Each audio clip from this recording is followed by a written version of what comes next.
భారత సరిహద్దుల్లో high alert పరిస్థితులు నెలకొన్నాయి. పంజాబ్లో వెలుగులోకి వచ్చిన ఓ హైటెక్ గూఢచర్య కేసు ఇప్పుడు దేశవ్యాప్తంగా సంచలనంగా మారింది. కేవలం 40,000 రూపాయలు కోసం ఓ వ్యక్తి భారత సైన్యం కదలికలను పాకిస్తాన్ హ్యాండ్లర్లకు లైవ్గా పంపిస్తూ దేశ భద్రతకే ముప్పు తెచ్చాడు.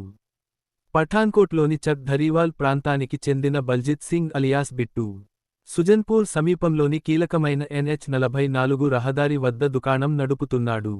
ఇదే మార్గంలో భారత సైనిక వాహనాలు, ఆర్మీ కాన్వాయ్లు నిరంతరం రాకపోకలు సాగిస్తుంటాయి. ఈ వ్యూహాత్మక ప్రదేశాన్ని టార్గెట్ చేసిన బల్జిత్, తన దుకాణం వద్ద రహస్యంగా ఇంటర్నెట్ ఆధారిత సీసీటీవీ కెమెరా ఏర్పాటు చేశాడు. ఆ కెమెరాను వైఫై రూటర్కు కనెక్ట్ చేసి, సైనిక బలగాల ప్రతి కదలికను లైవ్ ఫీడ్ రూపంలో విదేశాల్లోని పాక్ హ్యాండ్లర్లకు చేరవేస్తున్నట్లు పోలీసులు గుర్తించారు.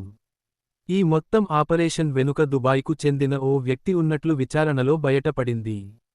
ఈ దేశద్రోహపు పనికి గాను బల్జిత్ సింగ్ కేవలం 40,000 రూపాయలు నగదు తీసుకున్నట్లు అంగీకరించాడు.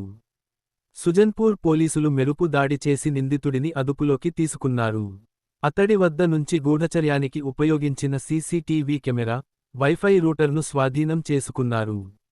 ఈ కేసులో మరో ముగ్గురిపై కూడా దేశద్రోహం కేసులు నమోదు కాగా, పరారీలో ఉన్న నిందితుల కోసం ప్రత్యేక బృందాలు గాలింపు కొనసాగిస్తున్నాయి. ఇటీవల పంజాబ్లో చైనా తయారీ కెమెరాలు, సోలార్ పవర్ సిస్టంలతో మిలిటరీ ప్రాంతాలపై నిఘా పెట్టిన మరో 2 గూఢచర్య మాడ్యూల్స్ బయటపడిన నేపథ్యంలో ఈ కొత్త కేసు దేశ భద్రతా సంస్థలను మరింత అప్రమత్తం చేసింది. ప్రస్తుతం ఈ నెట్వర్క్కు సంబంధించిన అంతర్జాతీయ లింకులు, నిధుల మూలాలపై లోతైన దర్యాప్తు కొనసాగుతోంది.